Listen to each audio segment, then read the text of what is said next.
Good day, folks, and welcome to review number 63. Well, he has finally arrived, the masterpiece figure that many of us have been waiting for years. Today we're going to take a look at the MP-13 Soundwave. So, starting off looking at the packaging, Soundwave comes packaged in what's pretty much standard for the masterpiece line, with a flat black cardboard box and then the image of the robot and tape deck mode in kind of a glossy finish. There's also the image of Laserbeak included on this front image. The back side of the packaging features several images of the figure in robot and tape deck mode, along with several images showing off the features and accessories of the figure. Now, I believe I had mentioned in the review of Masterpiece Lambor just how small the packaging seemed for a Masterpiece figure.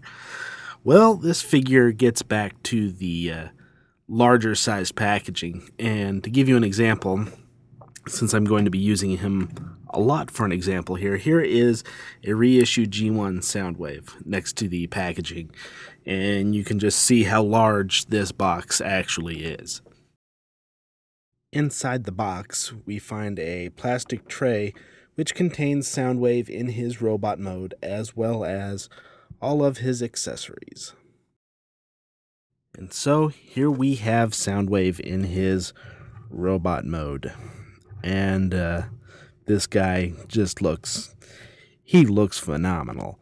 I don't think you could make a toy that looks any closer to the original G1 model than what they came up here with this masterpiece figure. He just looks great. Color-wise, the blue is it's kind of a metallic blue plastic. There's a little bit of a metal flick to it.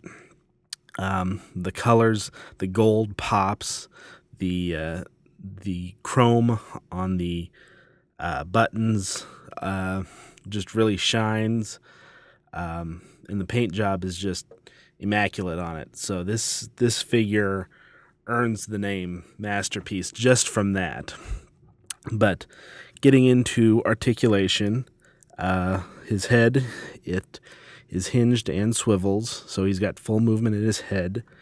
You've got a hinged and swivel shoulder there. You have a double jointed elbow there.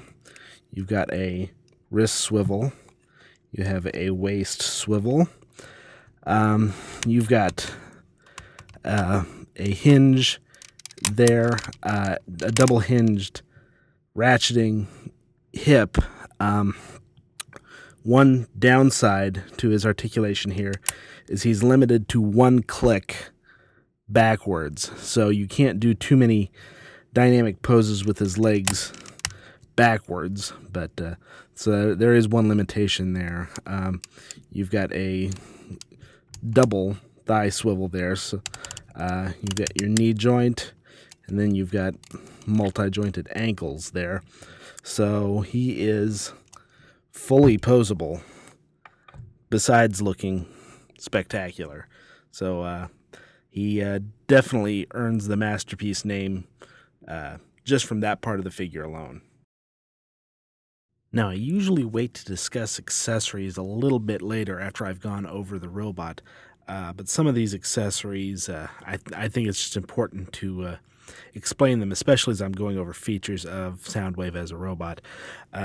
First off, you've got a small Megatron gun, which is very similar to the Megatron gun that came with some of the previous Masterpiece releases. You have a hand scanner, I believe, which I can't remember exactly which G1 episode that was used in. Then you have an empty Energon cube here, which I'll note here too. There's also Takara put out a papercraft insert where you can print off the kind of the pinkish color that you can put inside to make it look like the Energon cube is full. You have a display screen which can fit onto his chest, and you can put there's a couple images that you could cut out and put inside here to make it look like he's got a display on his chest, but really you can put just about any image in there. You've got Soundwave's gun here, which does transform here, and it's kind of hard to grab this thing here, but there we go. So you've got Soundwave's gun, and then of course the biggie. You've got Laserbeak here in his cassette mode, along with his cassette case there, and we'll go over Laserbeak in more detail a little bit later. So of course the number one feature anyone would expect from a Soundwave toy is that his tape deck opens, and of course you can fit the Laserbeak cassette, comes with him inside. It's interesting to note that Laserbeak, the Masterpiece Laserbeak, is pretty much the same size as one of the G1 cassettes. So you can also fit the G1 cassettes in here as well. Now, there's another neat gimmick in here, and if you look, you can push this back plate inside Soundwave's chest, and you can actually fit up to 3 cassettes inside his chest at a given time. Then on the back, there is a button, and when you press that button, that plate moves forward and moves the next cassette forward. So it's kind of a way of actually deploying the cassettes. It's really a neat feature. It's above and beyond what was really necessary. I mean, just being able to fit 3 cassettes in his chest at a time would have probably been enough, but to include that spring-loaded gimmick and not have it significantly impact the shape or design of the figure really is a neat benefit, and it's something I didn't expect, but I'm glad it's there. Of course, I had to get a comparison shot here with the G1 Soundwave. Now, this is the reissue Soundwave, so he's got kind of the fat door, but you can see just how far engineering has progressed in these toys from going on 30 years ago. I mean, arguably, G1 Soundwave was probably, one of the better toys of the G1 line, which is why he ended up being so popular. But this Masterpiece version, I mean, he epitomizes what Soundwave is. Size-wise, G1 Soundwave was a pretty big toy for the time to begin with, so the Masterpiece version isn't significantly larger like some of the Masterpiece toys, but it's just very stark when you compare these two to each other, how far toy engineering has progressed. And now, on to Soundwave's transformation.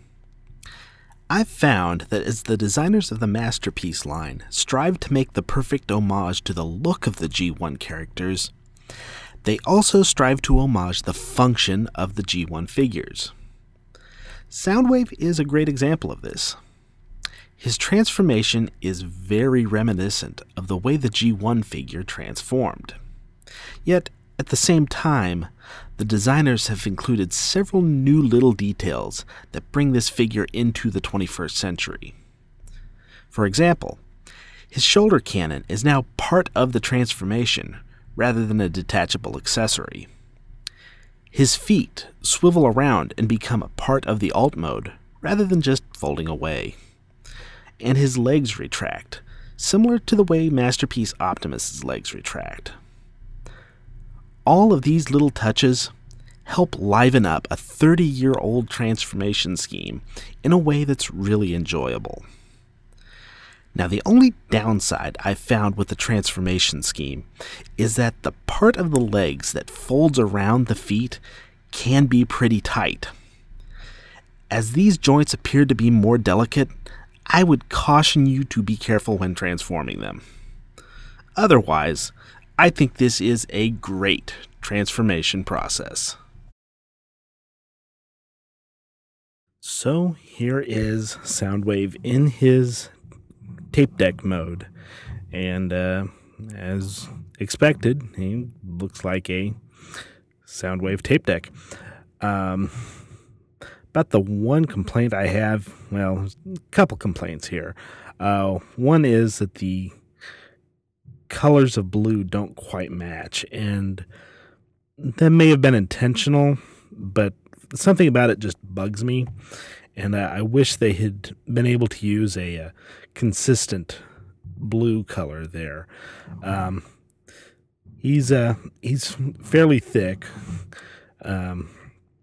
which if anyone had a tape player in the 80s, you know, it's not too far off. I had a pretty large-sized Walkman when when I look back at how big that thing was. But the other thing is, on his backside here, it's all pretty open here and kind of kibbly. But there are some neat things, like the little scanner can actually store back here when it's in tape deck mode. But the features all still work here. You've got the tape deck door, the gimmick still works, so you can still deploy tapes from tape deck mode. The buttons, they do press too, so there's Soundwave in his tape mode. And again, for comparison, here is the G1 Soundwave in his tape deck mode. And one thing I thought was really neat, and it's one thing the Masterpiece line is good about doing, is carrying over a lot of the details from the G1 era to the Masterpiece. You've got everything from, you know, where the record light is, to the slider switch on the side, to the roller switch over here. So they matched up quite a few of those details, you know, on the speakers, L&R, the headphone jack on the top. There's just a lot of details that they made sure they carried over from the G1 toy to the Masterpiece toy. So not a lot of nice little nods there. But that's not the only transformation. You can't forget about Laserbeak. Now, this transformation is probably one of the best features of the MP-13 set. Takara has managed to take something the size of a G1 cassette and engineer in a full transformation with no parts forming. Now, some of the joints on Laserbeak are a little tight, but not so much that you feel like you might break the figure. While nothing like the G1 transformation here, it's simple enough that everything seems pretty intuitive. In fact, there's something so simple, yet so perfect about this little guy that you're kind of left in awe that no one has made a cartoon-accurate, transforming Laserbeak like this before. Now, to me, this is probably the biggest surprise from this Masterpiece Soundwave toy, and that's, you know, the fact that you can get this great-looking Laserbeak figure that's completely transformable, no parts forming at all, from something that's the same size as one of the G1 cassettes, roughly. And, yeah, this guy, I mean, he looks great. I mean, this is Laserbeak. And you know, the backpack here being completely transformable is awesome. You've got wing articulation here. You've got neck articulation, head articulation. The feet here, you've got a swivel on there. You can move them as you need to get a little bit better positioning. And also, I know it's been talked about quite a bit, but on his head here, you've even got Laserbeak's recording device. So this is, like I said, is probably the standout. We expected Soundwave to be a masterpiece. We didn't really expect the cassettes to be as much of a masterpiece. And I am real excited now to get the next pack of cassettes. Now, we compared Soundwave to his G1 counterpart, so it's only fitting that we compare Laserbeak to his G1 counterpart. Now, the G1 Laserbeak ends up being quite a bit larger, but its transformation is much, much simpler. The wings, I mean, these don't look like wings. They look like a chunk of a cassette. The jetpack is a backpack that has to be attached separately, and you really don't get much articulation at all other than some head movement here. So, yeah, they did just a terrific job when they probably didn't need to go as far as they did again, but they did. It's great, and it's great for collectors like us that we get this perfect little Laserbeak figure. The MP-13 Soundwave is another great figure from the Masterpiece line of Transformers. Coming on the heels of MP-12 and even MP-10, it's clear that Takara is sinking a lot of manpower into this line. With the recent announcement of Masterpiece Prowl and the other Fairlady Z cars, I can honestly say that I haven't been this excited for the Transformers brand since the release of the original Classics line. Takara has found that there is money to be made off of us collectors, and, as much as my wife hates to hear it, if Takara maintains the quality that we've seen with Soundwave, they'll be able to reach into my wallet anytime.